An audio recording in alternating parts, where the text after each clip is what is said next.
هەڵۆشاوەکان ژیانە هەڵۆشاوەکان ناونیشانی ئەم پێشانگای هونەرمەند مەریوان جەلالە کە پێشانگای سیرامیک و چاپە لە دەڤەریکەند لە شاری فۆڵکستۆنە و شارێکە زیاتر لە سەدەیەک لەمەوبەر دوو ژمارە لە ڕۆژنامەی ڕۆژی کوردستانی تێدا چاپ کراوە. ئەمڕۆ لەم شارەدا لە ماڵی ئەفسانە پرێس پێشانگاکەی کردوتەوە کە بۆ ماوەی چەند ڕۆژێک ئەم پێشانگا بەردەوام دەبێت کارە سیرامیک و چاپەکانی کە هونەرمەند ئامادەی کردوون دروستی کردوون لێرە نمایش دەکرێت. ئەم گەشتیارانەی کە ئەم شارە شارێکی گەشتیاری ژمارەیەکی زۆری گەشتیار ڕوو لەم شارە دەکات بەهۆی ئەوەی کە وەرزی هاوینە، هەم ڕەوەندی کوردیش کە ئاگاداری ئەم چالاکیان دێن سەردانی ئەم پێشانگایە دەکەن. جا لەگەڵم دابن هەم لە نزیکەوە کارەکانی هونەرمەند تامشاندەم و هەوڵ دەدەم کە گفتوگویەکی کورتیش لەگەڵ هونەرمەند مەریوان جەلالدا بکەم.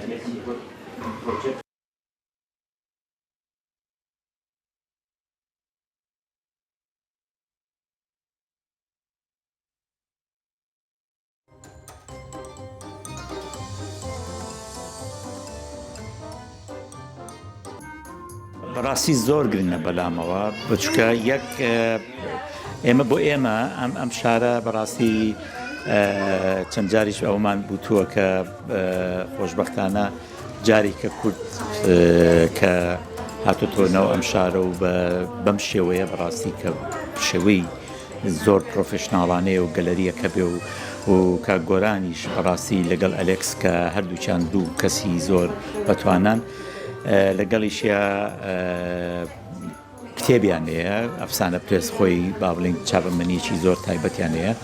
لەگەڵیشام گەلەرێ دروست بۆ زۆر گرنگە کە ئێمە بتوانین دەرگایەکمان هەبێ کە بتوانین دێوەی ئەو پەیوەندیانە دروستکەین کە نەک جەست بۆ کورد بەڕاستی بۆ ئێمە پێویستمان بە خەڵکی بێگانەیە ئیشەکانمان بینێ چکە ئێمە بمانێ نەمانێ کۆمیونیتی کوردی توانین کۆکینەوە بەڵام بەڕاستی تۆزێک یا بابرین ئاسان نییە کە تۆ بتوانی کۆمیونیتێکی ئینگلیز کۆکیتەوە ئەگەر شوێنێکی واد نەبێ و دامەزراوە نەبێت. ئەوەی کە زۆر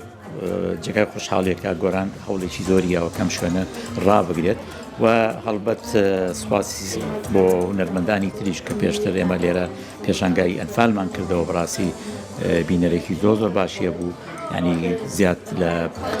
23-24 هونەرمەند لێرە بەشدار بوو کە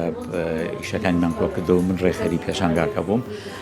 ئەمانە هەمووی وا لێکە کە تۆ بەڕاستی زیاتر هەم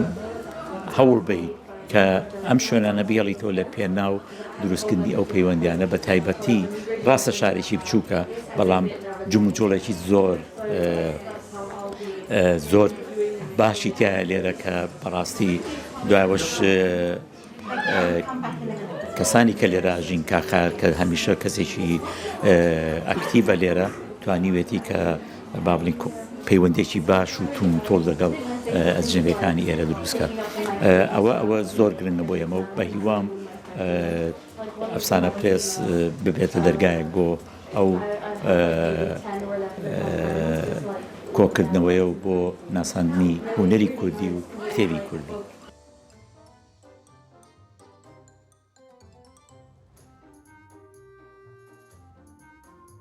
دەستخۆشی لە کاک مەریوانەکەم دەمە دووەم پێشەنگایە بەژاریەکە لێرە کردوێتەوە بەڕاستی کارێکی جوانە و دەستخۆشیانێکم بە هیوام بەهۆی کاگۆرانەوە زۆربەی هونەرمەندان شێوە کار بێت شن و سەرەکانی تر بێت ئەو هەلە بخۆزنەوە لە پەیوەندیان لەگەڵ کاگۆرانە بۆی بتوانن کار و چالاکیەکانیان بێنە فۆکستۆن شارێکە شارێکی هونەریە چەندەها چالاکی هونەری و ئەدەبی و ئەم بابەتانەی تایە.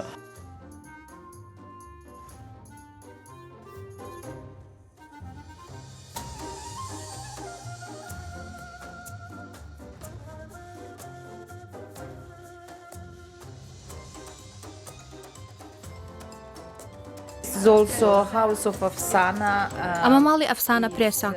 ئۆفیسی چاپخانەی ئەفسانەیە تا ئێستا 14 کتێبمان بڵاو کردوتەوە مانگی داهاتوش کتێبێکی تر بڵاوەکەینەوە بۆیە ئێمە زۆر دڵخۆشین بابوونی مەریوان جەلال لێرە ئەم هونەرە جوانە کە زۆر سەرسوڕهێنەرە هیوا دەخوازیین با درێژایی ساڵ بابوونە و پێشانگەی کللتوری زیاتر بۆ ئێرە بهێنین art that is just stunning, and we are hoping to bring more cultural events and exhibitions throughout the year.